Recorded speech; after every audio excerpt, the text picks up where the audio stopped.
Hi hello నమస్తే, నేను మీ SC rails.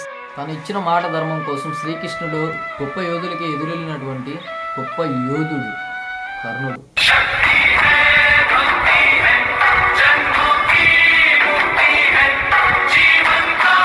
Hi hello నమస్తే, నేను మీ ఎస్సీ రైల్స్. మీ ముందుకైతే మరి కొత్త వీడియోతో ఏదైనా వచ్చేసాను. మన ఛానల్ ఎవరైనా కొత్తగా చూస్తున్న వాళ్ళు ఎవరైనా ఉంటే సబ్స్క్రైబ్ చేసుకోండి. మన వీడియోస్ నచ్చితే లైక్ చేయండి.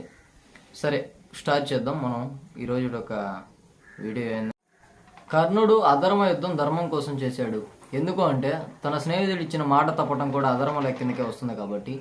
అంతమంది మహామహారథులు ఉన్నటువంటి ప్రదర్శన సభలో కర్ణుడిని సోదపుత్రుడు అని అవమానించడం అధర్మం కాదా? దీన్ని ఎందుకని అందరూ ప్రశ్నించరు? మీ ఊకే వదిలేస్తున్నా, దీన్ని అర్థం చేసుకునే ప్రయత్నం చేయండి ఫ్రెండ్స్.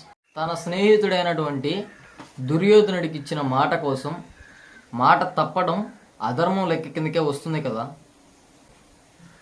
భూమాత సైతం ఆగ్రహించిన, కర్ణుడు సైతం కవచకుండలాలు తీసుకున్నా,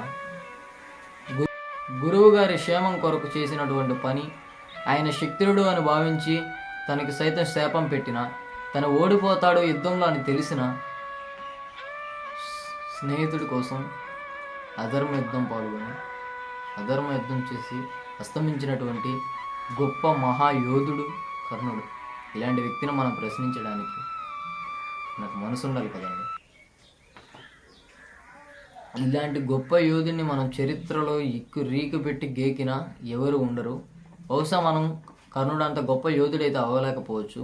ఆయన్ని ఆదర్శంగా తీసుకుంటే కర్ణుడు లాంటి గొప్ప పనులు ఎన్నో చేయొచ్చు మనం.